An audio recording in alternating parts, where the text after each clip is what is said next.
city was incorporated as Dairy Valley, and it had more cows than people. This is the cow capital of Southern California. So you used to drive through here and you're driving in muddy streets. And it was the place you went through en route to some place that really mattered. A large 9 square miles of basically cows and agriculture. It was a U shape with artesia right down through the center of it.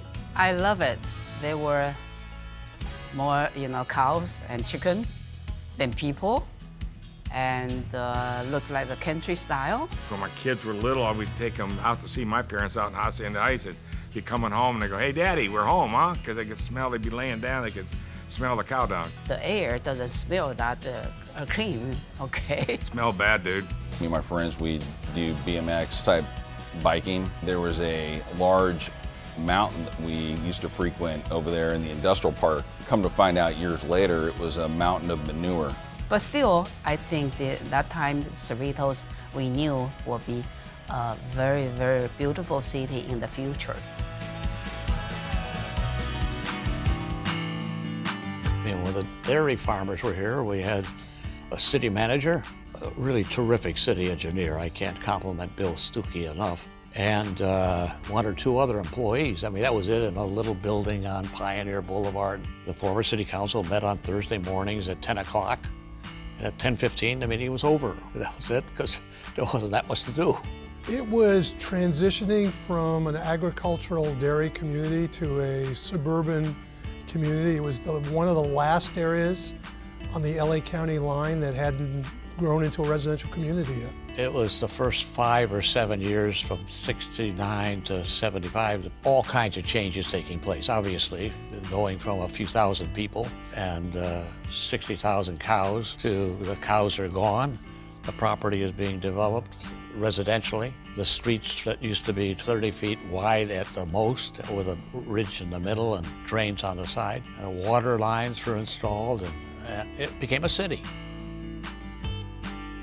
The city made the determination that we were going to go into a area where we needed to raise funds. In short order, you had the makings of a city, and sort of you drive down the streets and you saw, geez, there are trees on the streets.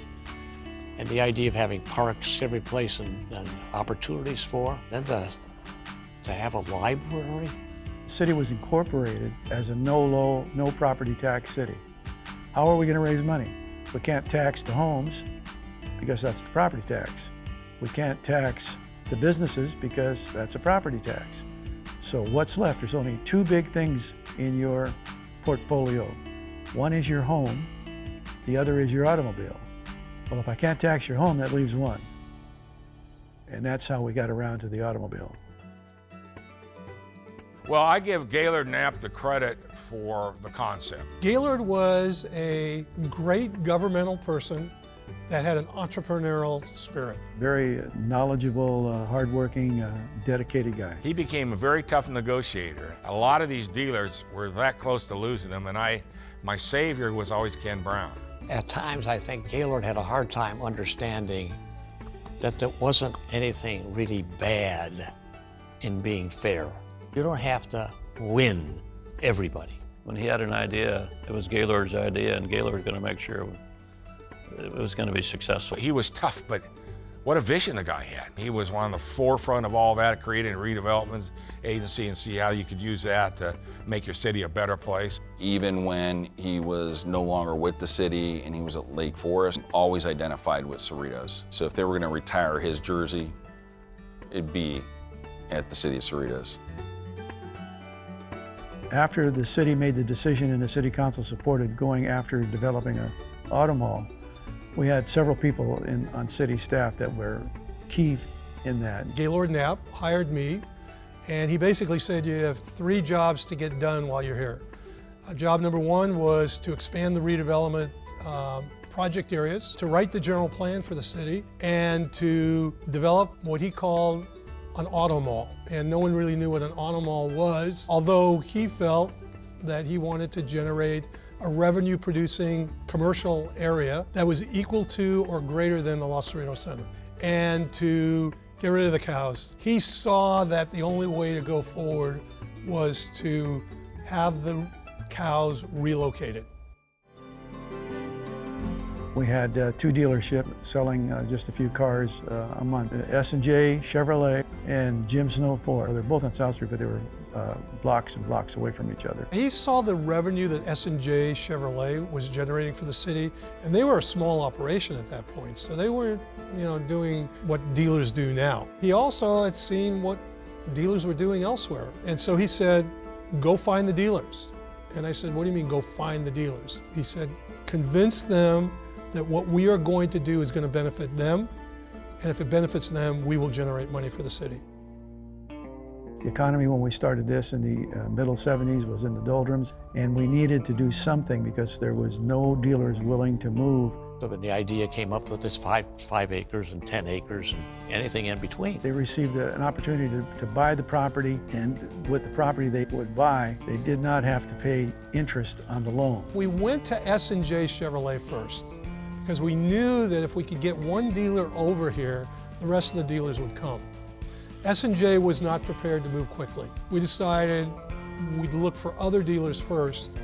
And the first dealer we found was Browning Oldsmobile, Kent Browning. His father owned the company. He was getting ready to take over the company. When I got in the business, it was a struggle. Number one was a struggle with the franchise we had. Number two was a struggle with the location we were in. We were in downtown Long Beach, 12 blocks from the ocean, so I remember drawing a circle around the map when half of it was blue, and that was the ocean. Downtown Long Beach in 1975, when I went to work there, was a tough place to be. And he basically came in there to kind of convince my grandpa to shut the doors. My father could have retired comfortably, probably in Long Beach, but I told him I can't envision spending the rest of my career at 1227 Long Beach Boulevard. It was a war zone down there. And my grandpa, fortunately, was very stubborn. He was a stubborn salesman, and he said, no, I'm not going to do it. The Oldsmobile business in 1975 was anything but good. Matter of fact, the Oldsmobile Tornado, I think, was the worst fuel economy car in the country. We were trying to sell them. We got Bob Stevens, and he was Datsun. He was over in Lakewood. We got Lou Webb to move out of Hawaiian Gardens. That didn't take much. The other dealer was Norm Reeves Honda. And at that time, we were dealing with Donna Reeves. Honda motorcycle dealership that they owned was in Bellflower, and the car was kind of an add-on to that in a little showroom. And they had moved into what was an abandoned Ford dealership. But she got very interested in it. It was easier as you got along in the process because the dealers, they understood that we wanted them. We had something special. Did I know a lot about Cerritos in 1977, 78 when they made the initial contact? I can't say I did. I'd been to the Cerritos Mall. That was the first Nordstrom, I think, in Southern California, was in Cerritos. So I was familiar with it, but if they hadn't called us, would I have called them? I doubt it. We wanted them to be successful. And so part of that was when it came to negotiating with them, for the price of the land and so forth, I tried very hard to convince them that what I was proposing, what we were proposing and so forth, was fair. And the key to success, I still say to this day, was getting Mr. Browning to move off of Long Beach Boulevard after 40 years down there.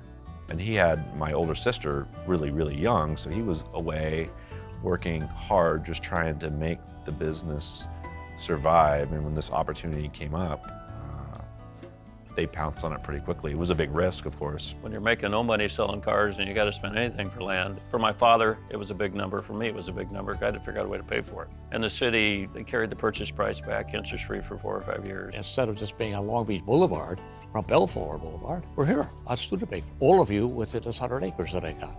Well, I don't got it. I didn't have it yet. I had to worry about, acquiring the land, going to the dairy farmers and basically saying, hey, we're gonna buy your land.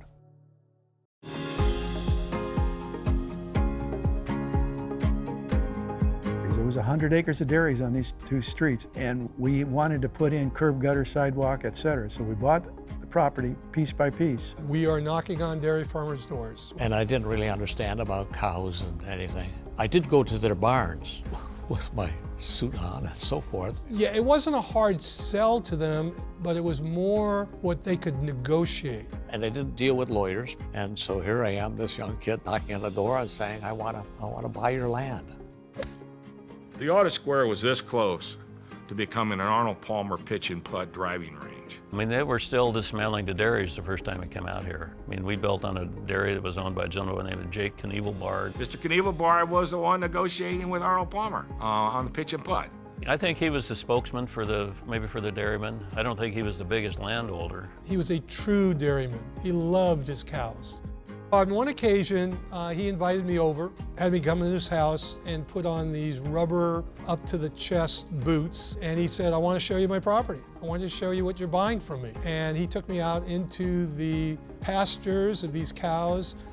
They weren't pastures, they were 3 foot deep of cow manure. Another occasion he said, my cows are worth more than any car that you will sell. But he really believed it.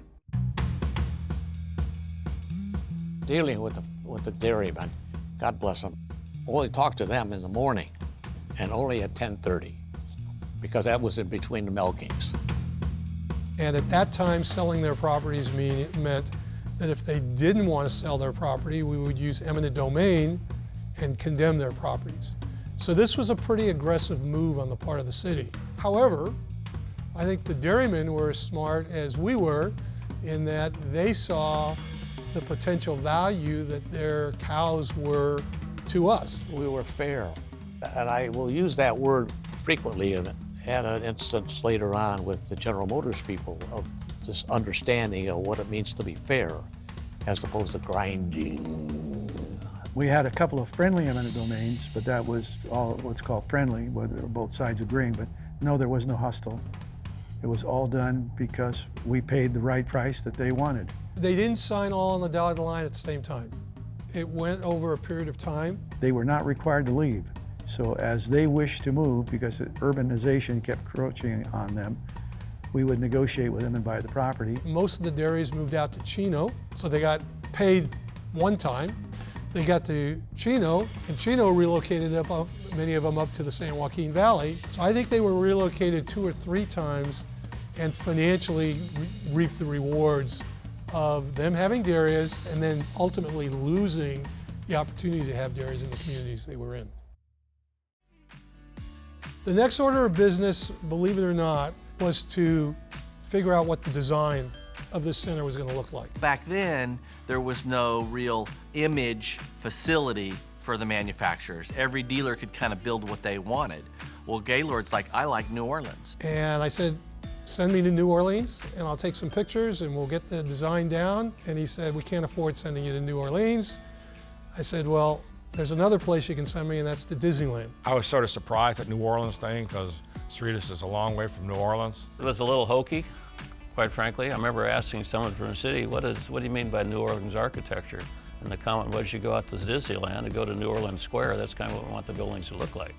And the city required that dealers all adopt the same architectural design. So that was part of the buy-in. They all had to kind of look alike, and we all bought in. We wanted to make it more into a pedestrian-oriented place where someone could come buy a car and be able to walk from one dealer to the next. There's no fences in between dealerships. We allow the people to roam freely back and forth so that they can pick and choose and they don't have to move their car every time they want to go to another franchise.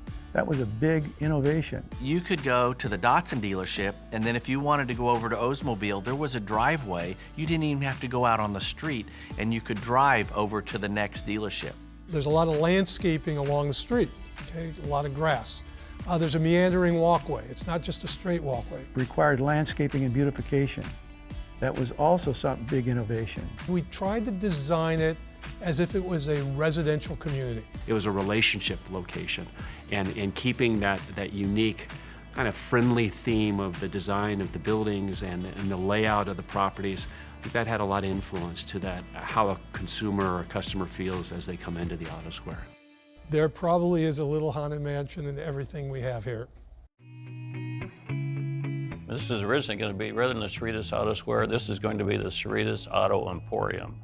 And we talked them out of that idea. We got to the Cerritos Auto Square concept. And it actually came out of several reasons. One, because the area that we were in was a square area. So square came out of it. New Orleans Square, so we took it from that. And the last was, Gaylord felt this way. Didn't like the term auto mall. He says that's just the same old thing over and over again. He says we got to come up with a new name. That's the mall, he'd say. This is the Auto Square. His mighty little stand. That's the mall. This is the Auto Square. Well, I mean, we had this thing, and the reception that we got was, we want to be here. And there's more land. What are you going to do with the other one? We're not going back and putting apartments in between these people. In the early days, every manufacturer wanted 8.5 acres per dealer. You know, no dual points, which means no selling an Oldsmobile and a Mercedes or whatever kind of car it would be. So everyone had to have their own building and storage and things like that. The dealer said, you can never have a dealership without a fence. You need to corral the people so that you can work with them to sell them. And that was a tough sale. Trees and landscaping. Why would you take up space when you could instead of move that tree and put a parking space in? They got it. And when they said you're nuts, that's when you try to, put a Chrysler product with a Mazda product, that kind of thing. So they had to work sort of through that. You know, this word fair, I believe so firmly in trying to be fair. And I remember particularly when one of the General Motors lawyers was talking, one of the other dealers and their lawyers, and this was one of the highest compliments I got. Basically, as I recall, the lawyer, at some point you got to trust people, and Ken was someone that we trusted. It was difficult for the first 2 or 3 years. Jimmy Carter got elected. Everything was in turmoil, quite frankly. The economy went to heck in a handbasket, and no one wanted to buy cars. The dealers didn't want to move. There were foreclosures, et cetera, et cetera. I mean, we were the second store in Cerritos behind the Chevrolet store. We were halfway finished building the building in Cerritos. The big Ford store across the street, which was the main attraction back then, they ended up closing the doors. They boarded the thing up in mid-1980. I'll never forget when my father came into my office and said, "What have you done to me?" They had to rely on good luck and their faith in the concept and hope like hell that it turned into something, because they all took on some deep debt to be here. I remember trying to figure out a way to shave $10 off the building here and there. My father put it pretty much all on the line at a point in his career when he probably didn't have to, so I'll commend him for that. I didn't have a lot to put on the line other than my career, and I was going to make it work no matter what. December 26, 1980. I drafted everybody in the family to move cars from Long Beach out here. S&J Chevrolet was the only other dealership here when we opened, and they were probably the sleepiest Chevrolet store in the country. It was Browning, Oldsmobile, Isuzu, it was S&J Chevrolet, and there's cows running around on the other side of the street. There was a lot of trepidation. I think I worked 72 days in a row one time when we first moved in here. Moving to Cerritos that was like moving to the other side of the Rocky Mountains in 1980. It was a long ways away. Getting the customers to understand that Cerritos wasn't as far away as they thought it was. We had a mix-up with the Yellow Page advertising. We spent the first 12 months out here without a Yellow Page advertising. And these guys were just, trying to make a go at it through some very challenging time in the early 80s. So the interest rates were 20%, floor plan rate.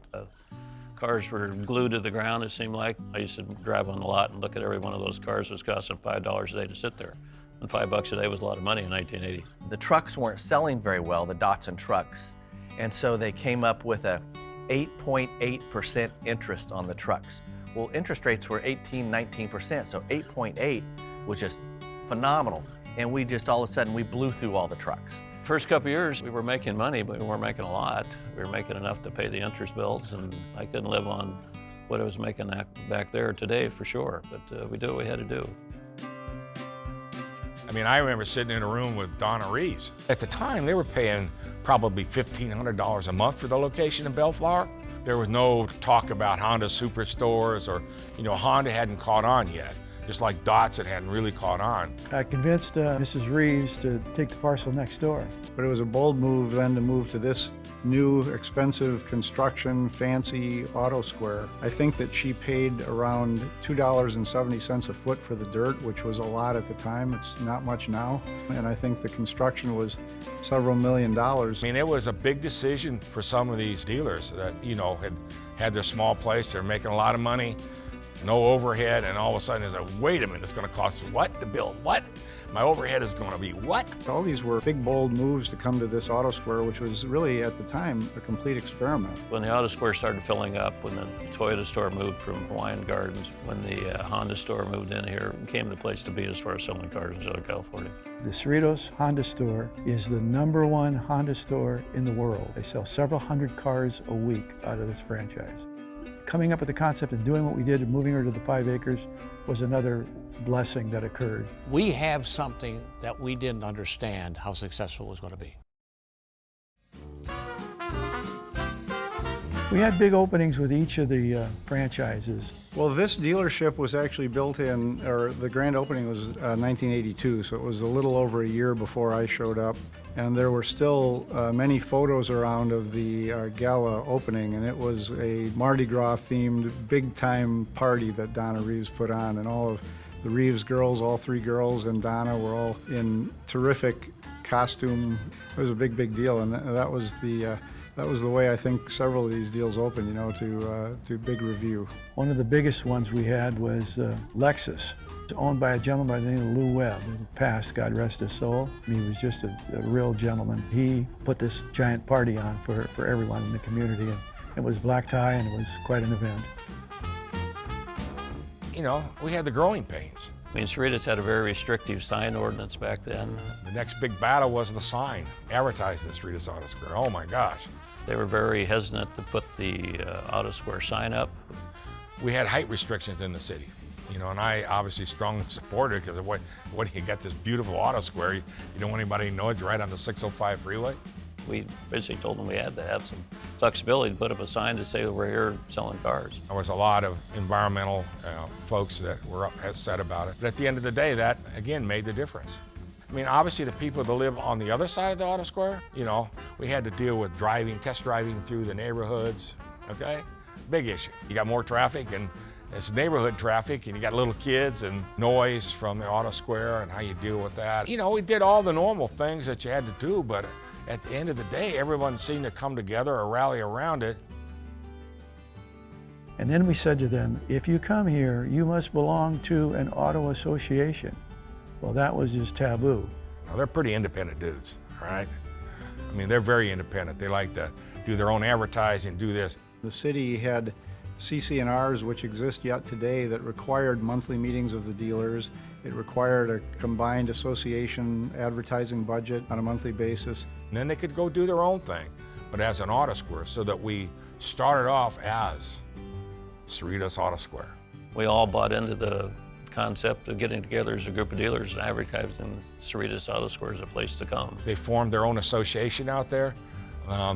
That's not to say there weren't battles over the years, but at the end of the day, it kept everybody together. We used to joke about it. We'd say, you check your ego at the door. And you had the Dick Brownings and the Lou Webbs and the Bob Stevens and the Ron Gregg Wires and all these guys that, you know, really started this. We were putting huge money into the dealer association to not advertise selling an Oldsmobile back then or selling a Toyota or selling a Honda, selling the Cerritos Auto Square as a place to come and buy a car.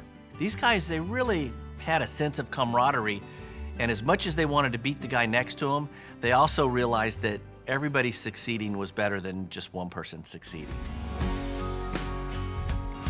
Morgan Fry's advertising was in place when I arrived. I think they may have been the first agency that the Auto Square dealers hired. The car business was, seemed to me, very simple in those days, you know. We were looking for a way to get the word out. I think we interviewed 3 or 4 different ad agencies, and although they had a relationship with the Toyota store, they knew the car business, they knew Cerritos. How do you advertise for 23 different makes without putting one make ahead of the other?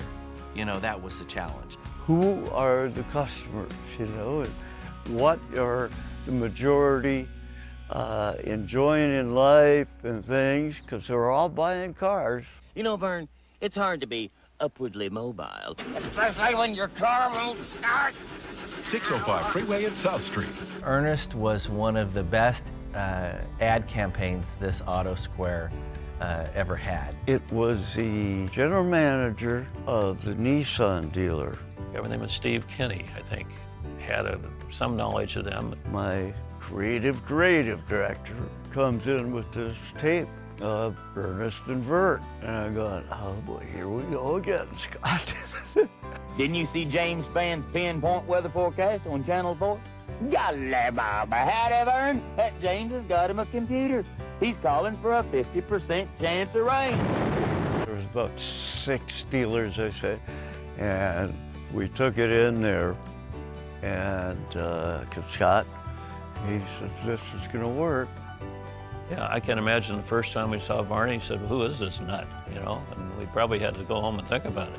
Give us a time out from this stuff. Time to strike. Let the soft thunder belly of Cerritos Auto Square. Take advantage of them before it all ends. We got in touch with, I think it was Cardin & Cherry was the advertising agency that handled us. He had humor, everybody owns a car out here, everybody could relate, and it was all about how you could beat up a salesperson and you can get a better deal at the Cerritos Auto Square. I got a kick out of him. Some people thought I was corny. If the market can handle Cal Worthington and his dog Spot, which was really a tiger, I think that Varney would not be over the top. They're just a bunch of wimps during the last 10 days. Now, honey, I know you're in a hurry to get to Cerritos Auto Square, but you've got to let that one soak. 605 Freeway at South Street. They were impactful, they were memorable, campy, really campy. Friends made fun of me a little bit in growing up because they knew what we did, especially when we came up with our own jingles. We wanted people to come shop, look at the cars. It was a little far out. It wasn't tasteless, but it wasn't top drawer taste either. There's your problem right there, Vern. That little wire on your catastrophic converter looks like it's got a little... We go to the dealer meeting and what the earners for, and they'd crack up in there and they'd say, perfect, perfect, perfect. We'd be rolling on the floor with some of the stuff we bring. You always left here with a smile on your face thinking, doggone it, that's the best they've done. In the early days, I wasn't a big believer in sort of the corniness of the Jim Varney ads. But by the time I attended meetings and had a voice in those meetings, I was becoming a big fan. It's like buying a new car for an old price. Oh, look, Vern, it's me and old Santa Claus. Could that be Santa's little helper? What up, cute little lad? I remember having people call me and said, how could you have this guy represent you as a group of dealers? I said, I'll tell you why, because people are going to remember this group of dealers when they think about buying a car. He was so animated in everything during the shoot. But you sit down with him and talk, he was a low-key individual, nothing like that. This character, it's so successful. Have you sat back at all and analyzed? I mean, you told me earlier you've done like 800 commercials. Yeah, right around 800. Why do you think he's so successful? I think everybody identifies with him. They either have a neighbor or a relative that's like that. They've always got a better deal than you've got, or they tell you what you did wrong. And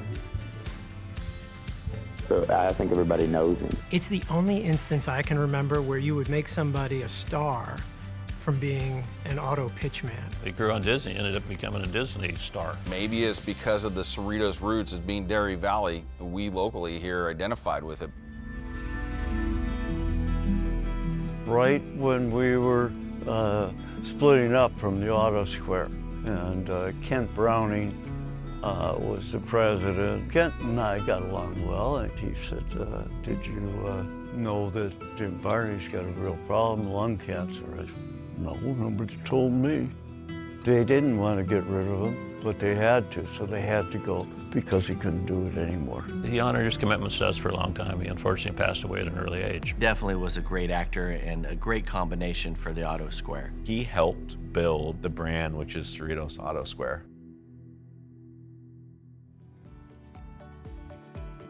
The manufacturer saw the Auto Square as the ultimate. And they came out and physically looked. People park their car, and maybe they went to look for a Toyota, but they wind up buying a Buick. If a guy walked out of your showroom and didn't buy a car, he's going to walk next door. Somebody here will sell him a car. If you're not in the Auto Square, you just will not achieve the level of success that you're looking for. I mean, what the hell, you got Norm Reeves here, and the others around advertised the largest, the biggest. When I was here as a salesman in 1984, Honda only expected 1,200 units a year out of this location.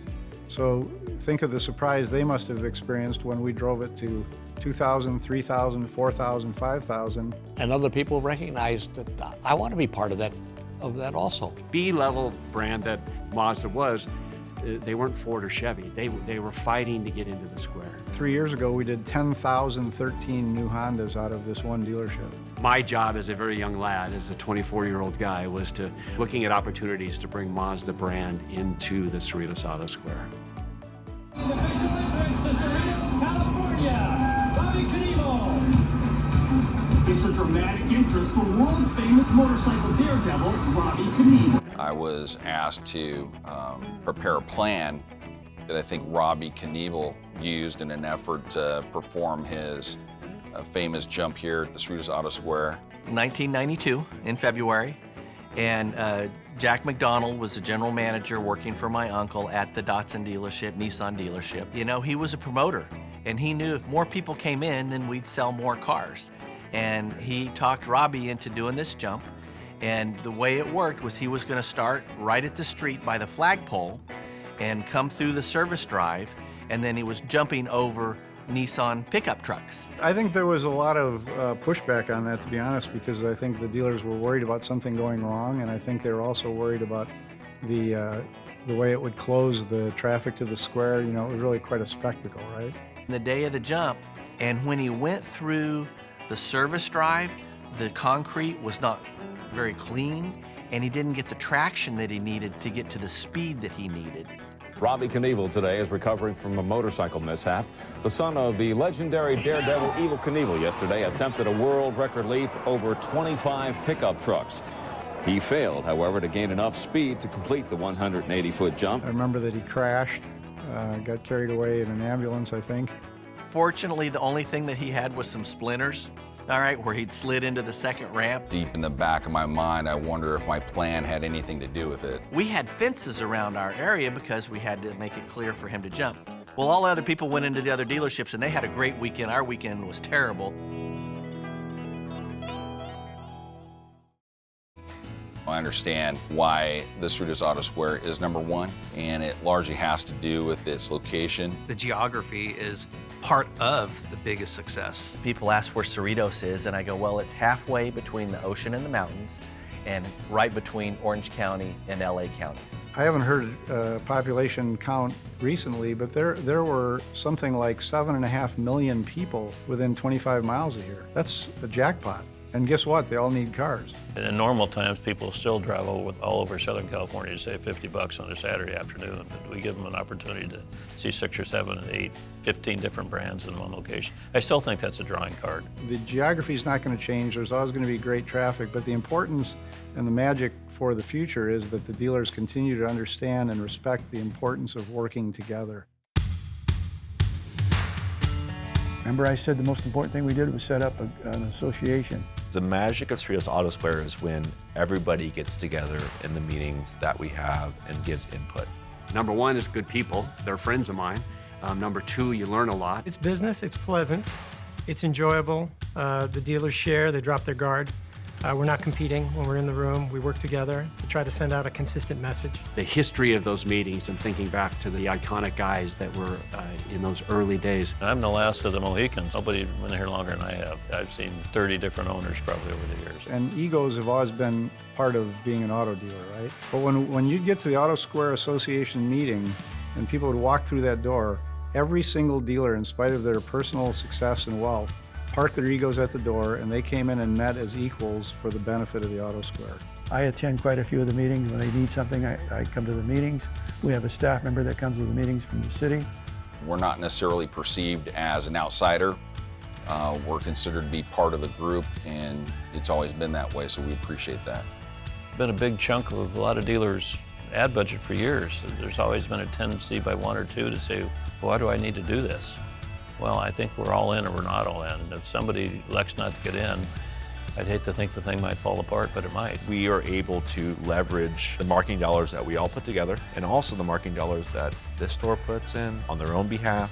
It drives traffic here. We are friendly competitors once we leave this room. The benefit probably goes to the consumer because they really do have a lot of options in a very small space. If you're going to be in the Auto Square, you're part of the association. When I found that out, I thought, that city of Cerritos, that was a pretty smart idea.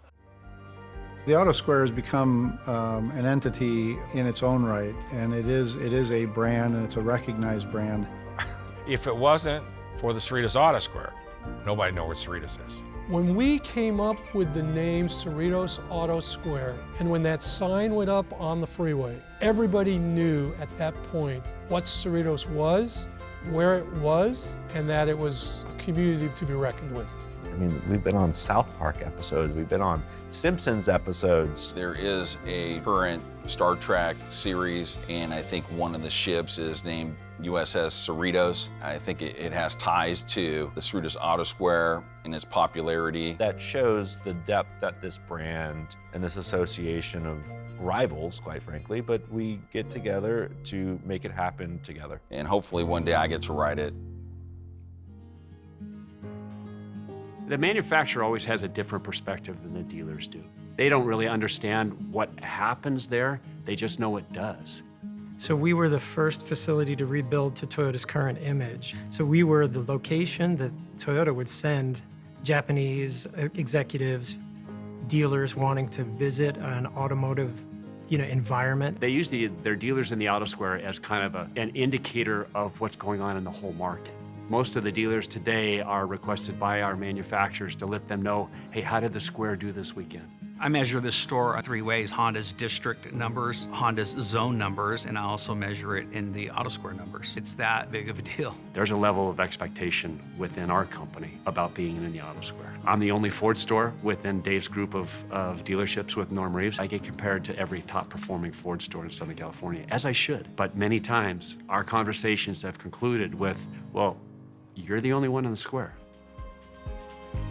It's a highly competitive environment. Your closest competitor is 100 feet away. We don't intentionally come out kind of cross-advertise to try to take from one another. You have to be on your toes the whole time. That's one of the things you learn through the years of the Square. We let a customer make that decision, right? We want them in the car that best suits them. And if it's an Acura, then that's the best suit for them, because I'm gonna have another customer shortly to talk to.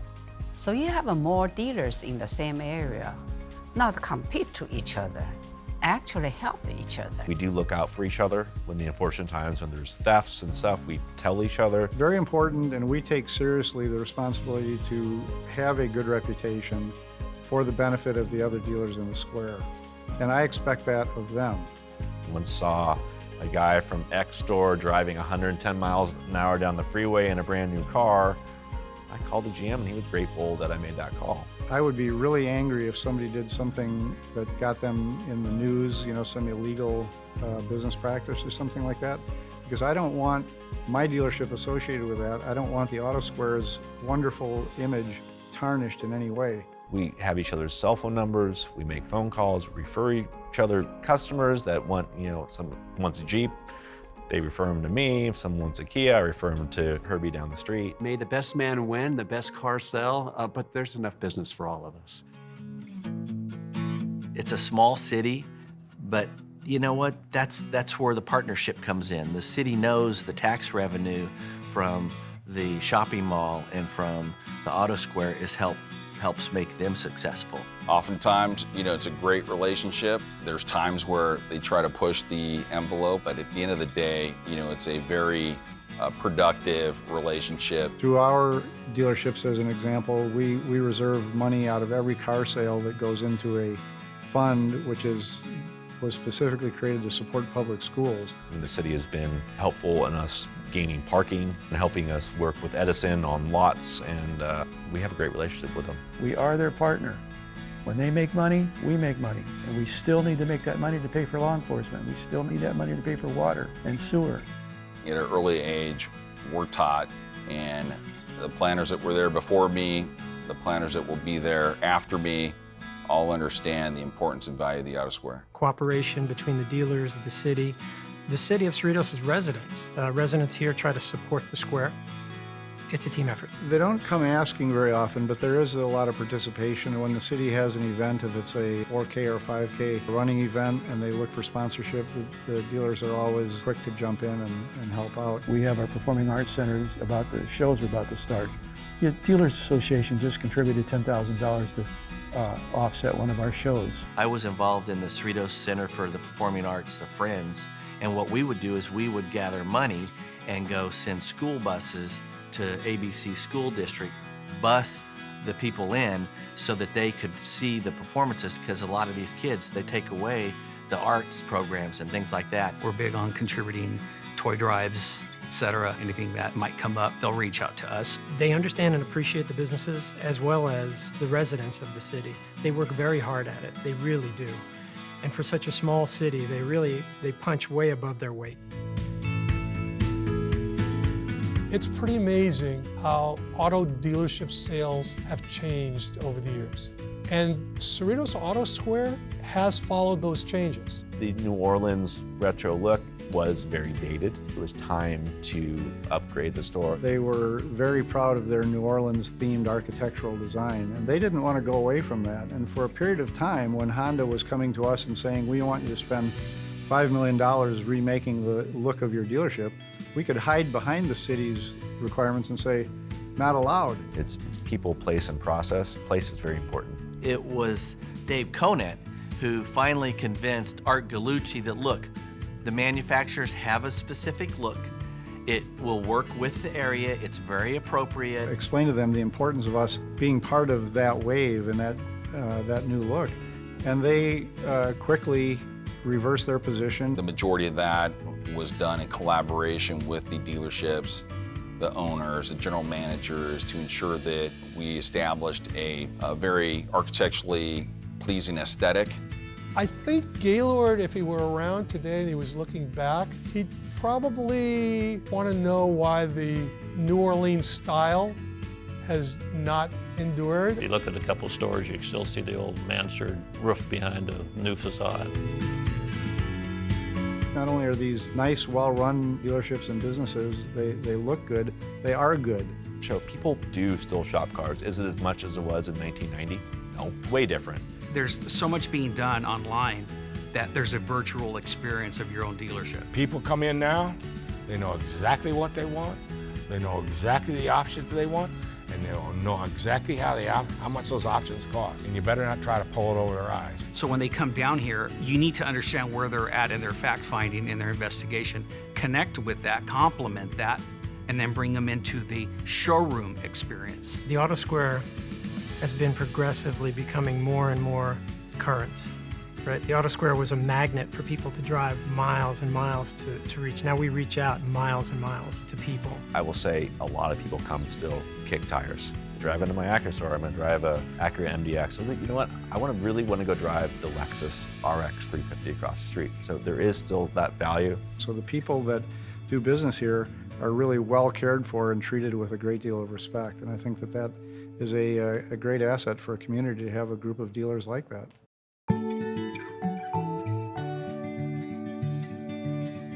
Through Gaylord and the team, we were able to generate a revenue program for the city that no one has been able to match. There are cities that make lots more money, but on a per capita basis, there's no city that can match Cerritos. And as a result of that, the city's been able to implement projects and programs that they would never have been able to do because of the financial resources not being available.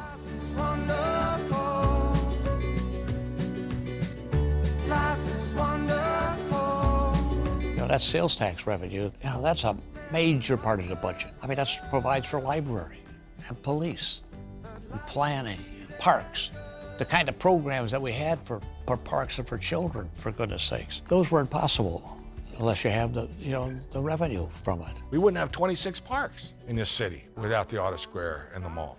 You go look at our Cerritos Center for Performing Arts, okay? One of the nicest performing arts centers probably in the country. It's not a moneymaker, but the city has developed and invested for that. Our budget operation for the city is $120 million. So that amount of money has to be raised on an annual basis.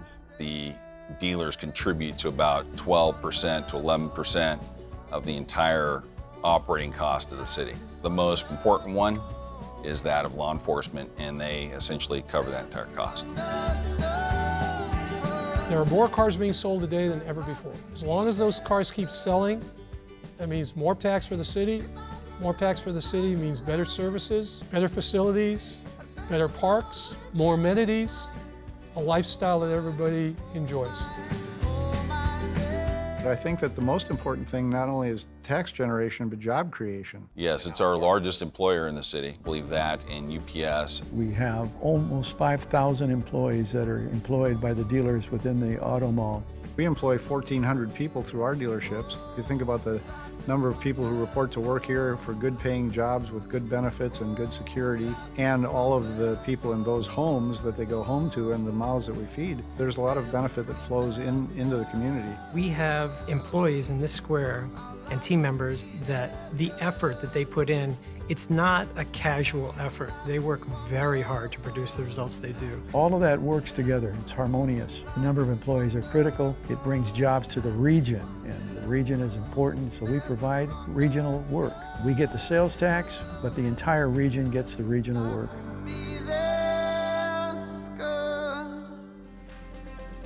The way that it's been for the last 20 years is not the way it'll be for the next 20.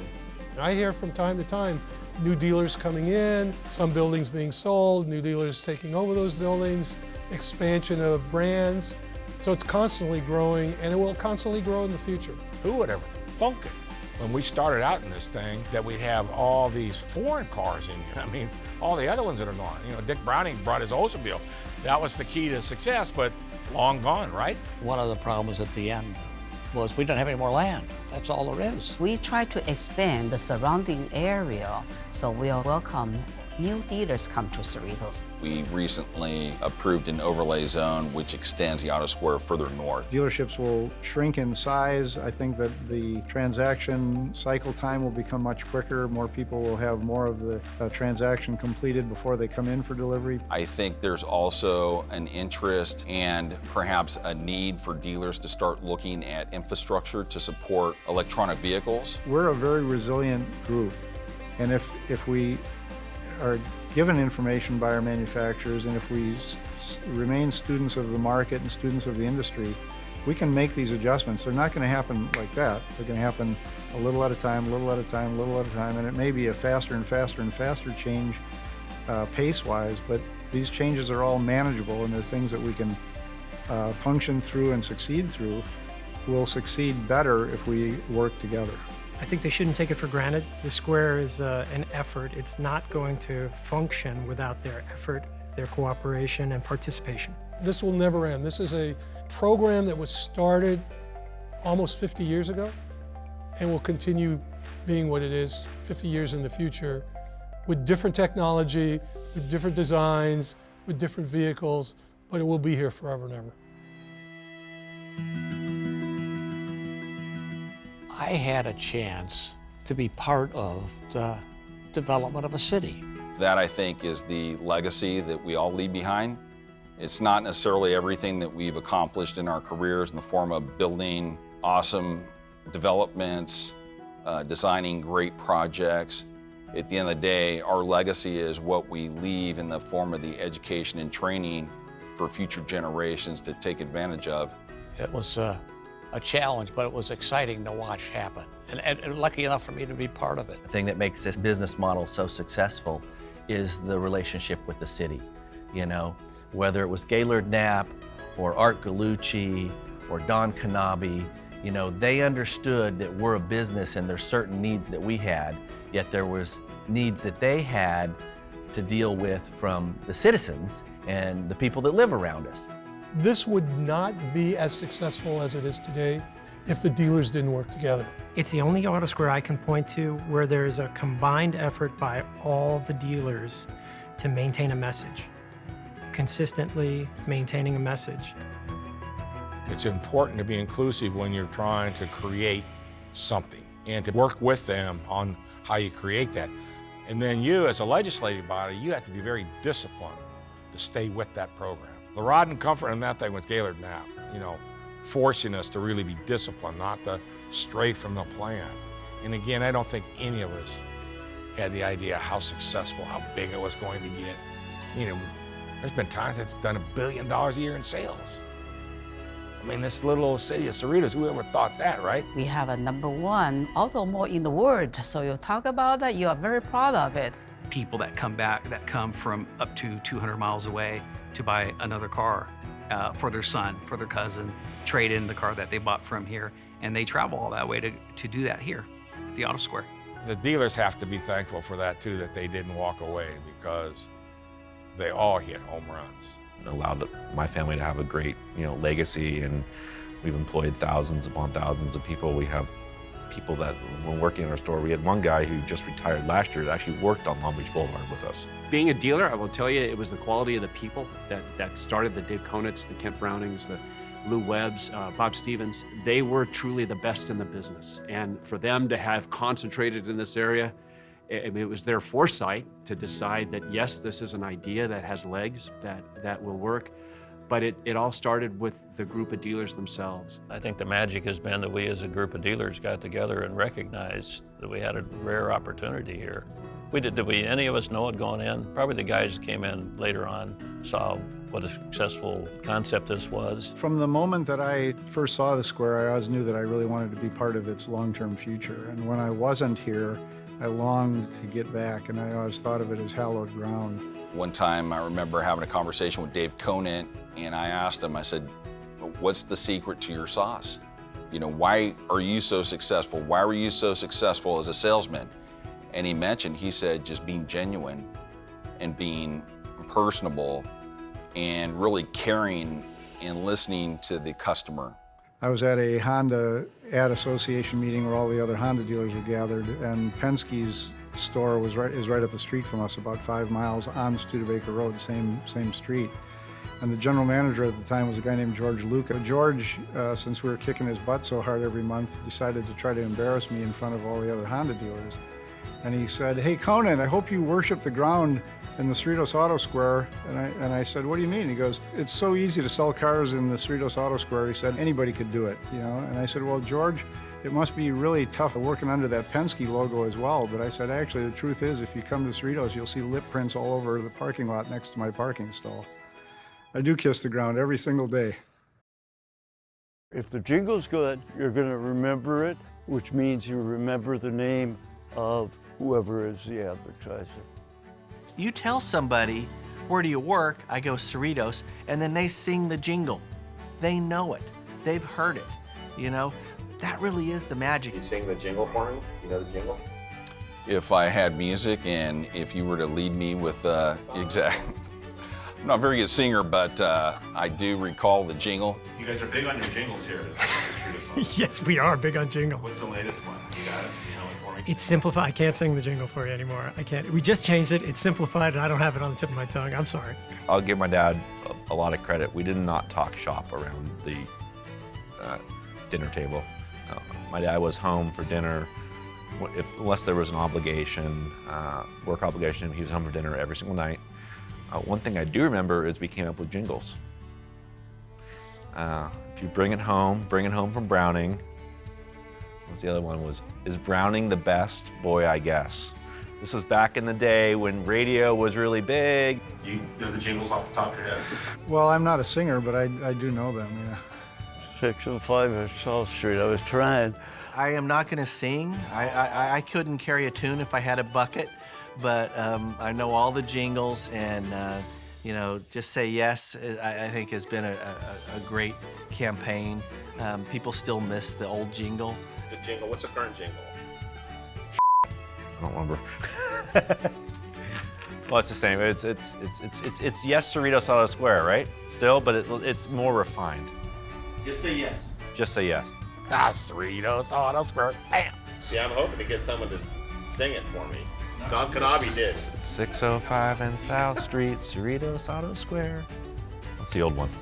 There you go. All right, you're done. Thank you. Okay, thank you. Appreciate it. We have something to tell you.